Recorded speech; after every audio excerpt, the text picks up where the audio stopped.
Oh, just a side note. After I finished making those earrings and I put them on, I found that I needed to remove that dangle for them to face forward. And you're always learning new things. So I did the black ones too.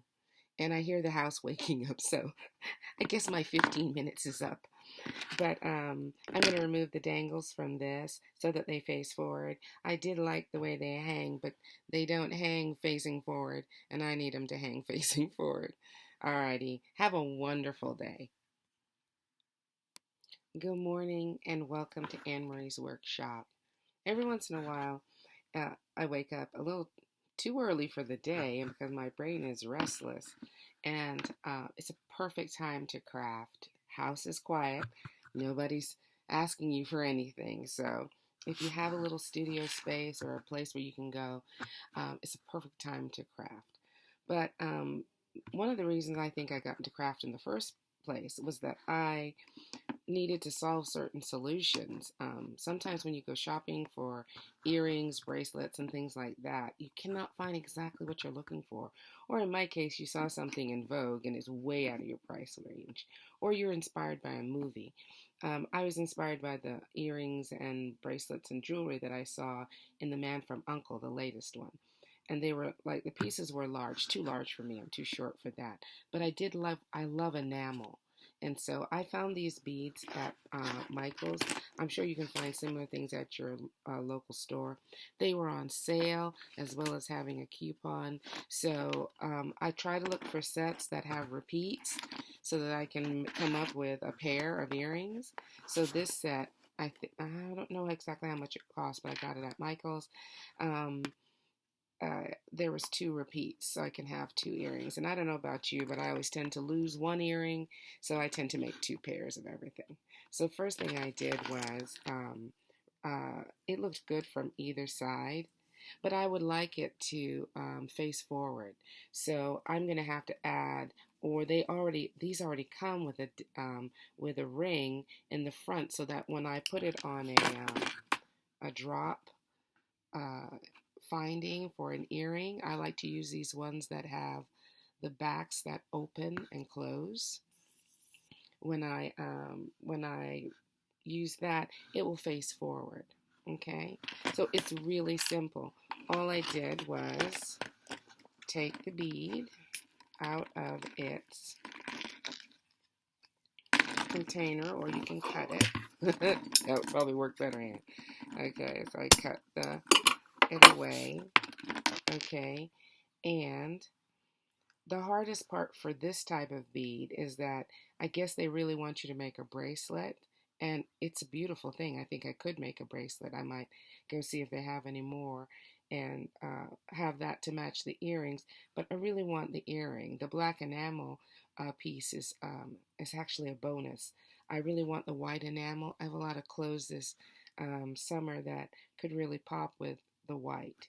So first things first, I'll continue with the one I was working on, is you have to cut them apart. And sometimes that results in, because it was designed to be a bracelet, a rough edge, which you'll have to sand with a jewelry sander or a diamond cut sander that will take away the rough edge. See, there's a little bit of metal exposed there, and you might want to get rid of as much as possible. And so I'm using my little, yeah, they come off quite readily. Nice. But unfortunately, that is a little rough. So I'm going to use, I don't have my sanding tool on me right now, but it's handheld. It's not a power tool or anything. And I'm not even sure if you couldn't do this with folded up pieces of sandpaper. You didn't necessarily have to have a dedicated tool for this. But I get off as much as possible. That does leave a little bit.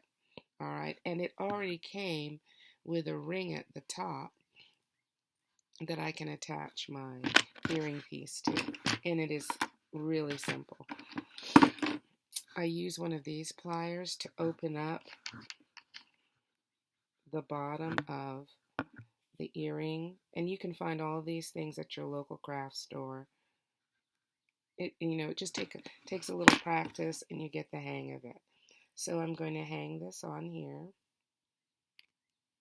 I might need to open it up a little wider. I push mine to the side rather than pull it forward, because I don't like when there's a little gap created.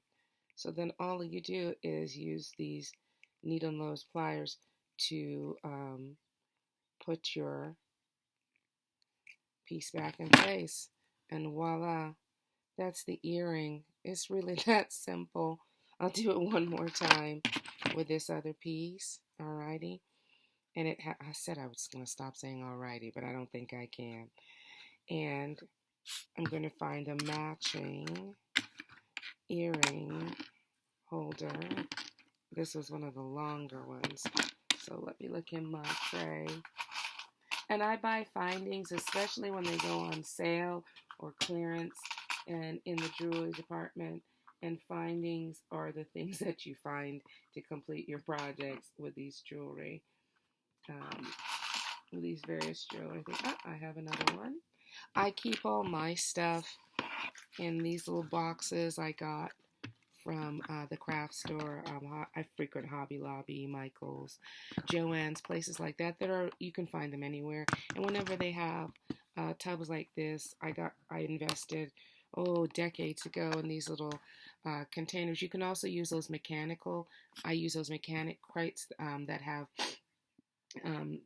that crafts people use or working people use to keep all their screws and nuts and bolts and stuff like that. Those are wonderful also to separate all these little tiny findings. And so this is what I keep my stuff in. All right, back to one more earring. Once again, it already had a ring on it. I can show you at another time how to make a ring, but this one already has one on it. And so I'm going to go ahead and see if I can get a little closer. Yeah.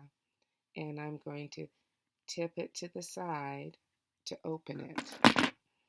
And then I'm going to hang the ring. And once again, I didn't open it far enough. Now you have to be careful, because if sometimes with it going back and forth, because sometimes you can tip it too forward and then you have the fighting breaks, because after all, it is metal.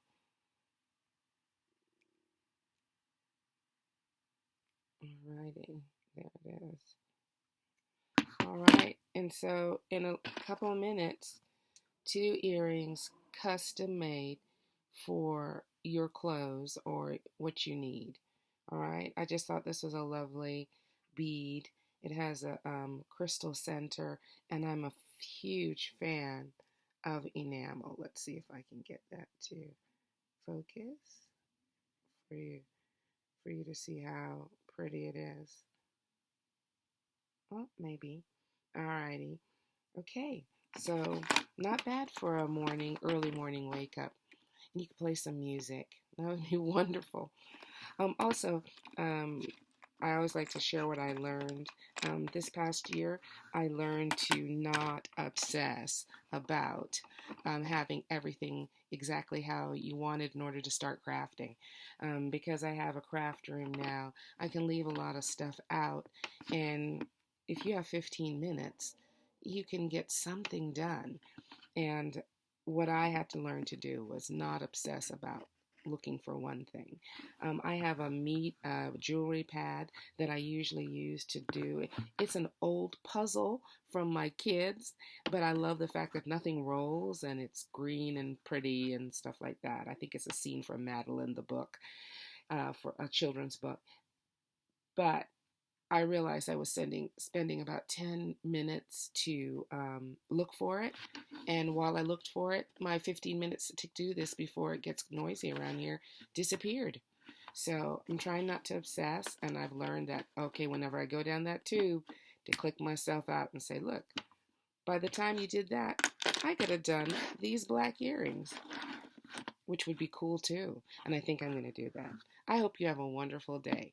Please subscribe. I love sharing all the things that I know how to do with all of you. Oh, like me and leave a comment.